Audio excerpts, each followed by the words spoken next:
आज की कहानी का नाम है अनुभव की कंघी। रामधन नाम का एक पुराना व्यापारी था जो अपनी व्यापारी समझ के कारण बहुत धन कमा रहा था। उसको कोई भी टक्कर नहीं दे सकता था। वो दूर दूर से अनाज लाकर उसे शहर में बेचता था और उसे बहुत सारा लाभ होता था। वो अपनी इस कामयाबी से बहुत खुश था, इसलिए उसने सोचा व्यापार बढ़ाना चाहिए और उसे पड़ोसी राज्य में जाकर व्यापार करने की सोची। दूसरे राज्य जाने के रास्ते का मानचित्र देखा गया, जिसमें साफ साफ था कि रास्ते में एक बहुत बड़ा मरुस्थल भी है। खबरों के अनुसार उस स्थान पर कई लुटेरे भी हैं, लेकिन बूढ़ा व्यापारी कई सपने देख चुका था। उस पर दूसरे राज्य में जाकर धन कमाने की इच्छा प्रबल थी। उसने अपने कई किसान साथियों को लेकर प्रस्थान करने की ठान ली। बैलगाड़ियां तैयार की और उस पर अनाज लादा। इतना सारा माल था जैसे कोई राजा की शाही सवारी हो। बूढ़े रामधन की टोली में कई लोग थे, जिनमें जवान युवक भी थे और वृद्ध अनुभवी लोग भी थे जो वर्षों से रामधन के साथ काम कर रहे थे।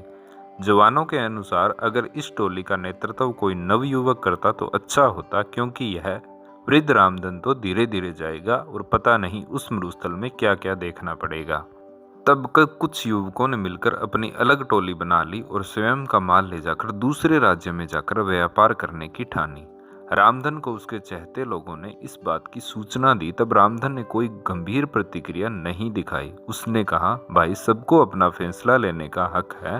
अगर वो मेरे इस काम को छोड़कर अपना काम शुरू करना चाहते हैं तो मुझे कोई आपत्ति नहीं है, और जो भी तुम में से उसके साथ जाना चाहता है जा सकता है। इस प्रकार दो अलग अलग व्यापारियों की टोली बन चुकी थी, जिसमें एक का नेतृत्व वृद्ध रामधन कर रहे थे और दूसरे का नेतृत्व नवयुवक गणपत कर रहे थे। दोनों की टोली में वृद्ध एवं नौजवान दोनों सवार थे।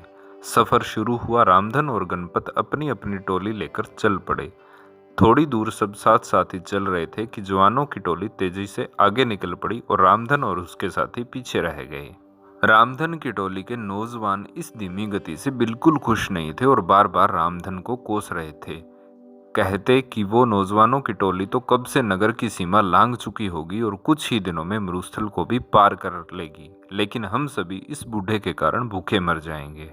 धीरे धीरे रामधन की टोली नगर की सीमा पार करके मरुस्थल के समीप पहुंच जाती है। तब रामधन सभी से कहते हैं, यह मरुस्थल बहुत लंबा है, इसमें दूर दूर तक पानी की एक भी बूंद नहीं मिलेगी, इसलिए जितना हो सके पानी भर लो। और सबसे अहम, यह मरुस्थल लुटेरे और डाकुओं से भरा हुआ है, इसलिए हमें यहाँ का सफर बिना रुके करना होगा। साथ ही हर समय चौकन्ना भी रहना होगा। उन्हें मरुस्थल से पहले तक बहुत से पानी के गड्ढे मिल जाते हैं, जिससे वो बहुत सारा पानी संग्रह कर लेते हैं। तब उनमें से एक पूछता है कि इस रास्ते में पहले से ही इतने पानी के गड्ढे हैं, हमें एक भी गड्ढा तैयार नहीं करना पड़ा। तब रामधन बोलते हैं, इसलिए तो मैंने युवकों की उस टोली को आगे जाने दिया। यह सभी उन सभी लोगों ने किया है जिसका लाभ अब हम सभी को मिल रहा है। यह सुनकर टोली के विरोधी साथियों को तो जलन होती है और अन्य रामधन के अनुभव की प्रशंसा करने लगते हैं। सभी रामधन के कहे अनुसार बंदोबस्त करके और आराम करके आगे बढ़ते हैं। आगे बढ़ते हुए रामधन सभी को आगाह कर देते हैं कि अब हम सभी मरुस्थल में प्रवेश करने वाले हैं, जहां ना तो पानी मिलेगा, ना ही खाने को फल और ना ही ठहरने का स्थान, और यह बहुत लंबा भी सफर है। हमें कई दिन भी लग सकते हैं। सभी रामधन की बात में हामी मिलाते हुए उसके पीछे हो लेते हैं। अब वे सभी मरुस्थल में प्रवेश कर चुके थे, जहां बहुत ज्यादा गर्मी थी, जैसे वो आग लिए चल रहे हो। आगे चलते चलते उन्हें सामने से कुछ लोग आते दिखाई देते हैं। वे सभी रामधन को प्रणाम करते हैं और हालचाल पूछते हैं। उनमें से एक कहता है, आप सभी व्यापारी लगते हो, काफी दूर से चले आ रहे हो। अगर कोई सेवा का अवसर देंगे तो हम सभी तत्पर हैं। उसकी बात सुन रामधन हाथ जोड़ते कह देता है कि भाई, हम भले चंगे हैं, तुम्हारा धन्यवाद जो तुम सभी ने इतना सोचा। और रामधन अपने साथियों को लेकर आगे बढ़ जाते हैं। आगे बढ़ते ही टोली के कुछ नवयुवक फिर से रामधन को कोसने लगते हैं कि जब वे लोग हमारी सहायता कर रहे थे तो इस पर रामधन को क्या परेशानी थी।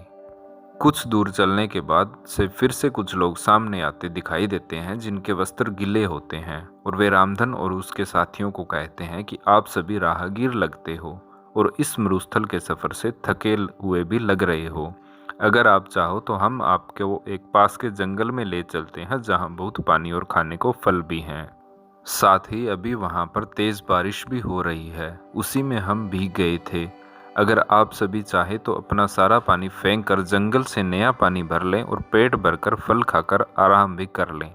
लेकिन रामधन साफ ना बोलकर अपने साथियों से जल्दी से चलने को कहते हैं। अब टोली के कई नौजवान रामधन पर बहुत गुस्सा करते हैं और वे उसके समीप आकर अपना सारा गुस्सा निकाल देते हैं और पूछते हैं कि क्यों वे उन भले लोगों की बात नहीं सुन रहे और क्यों हम सभी पर जुल्म कर रहे हैं।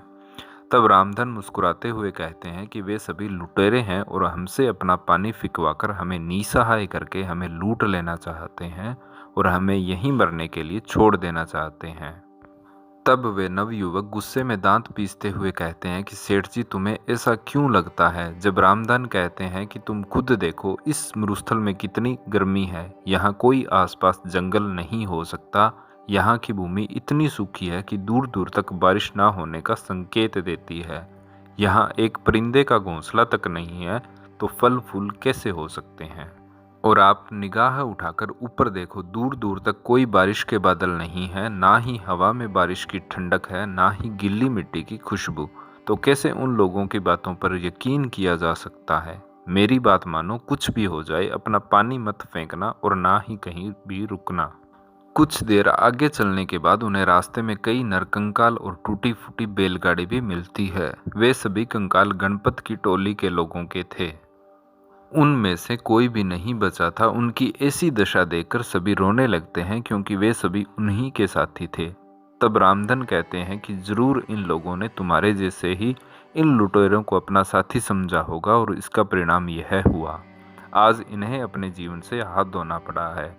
तब रामधन सभी को ढांढस बंधाते हुए कहते हैं कि हम सभी को भी यहाँ से जल्दी निकलना होगा, क्योंकि वे सभी लुटेरे अभी भी हमारे पीछे हैं। प्रार्थना करो कि हम सभी सही सलामत यहाँ से निकल जाएं। तो दोस्तों, इस कहानी से हमें यही शिक्षा मिलती है कि अनुभव की कंघी जब काम आती है तब आती है जब सर पर कोई भी बाल नहीं बचता, अर्थात अनुभव उम्र बीतने और जीवन जीने के बाद ही मिलता है।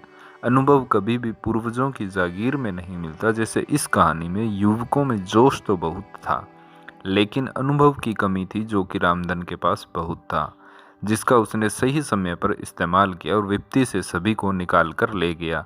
शिक्षा यही है कि किसी काम को करने के लिए जोश के साथ साथ आपको अनुभव भी हो, ताकि आप उस काम में असफल ना हो।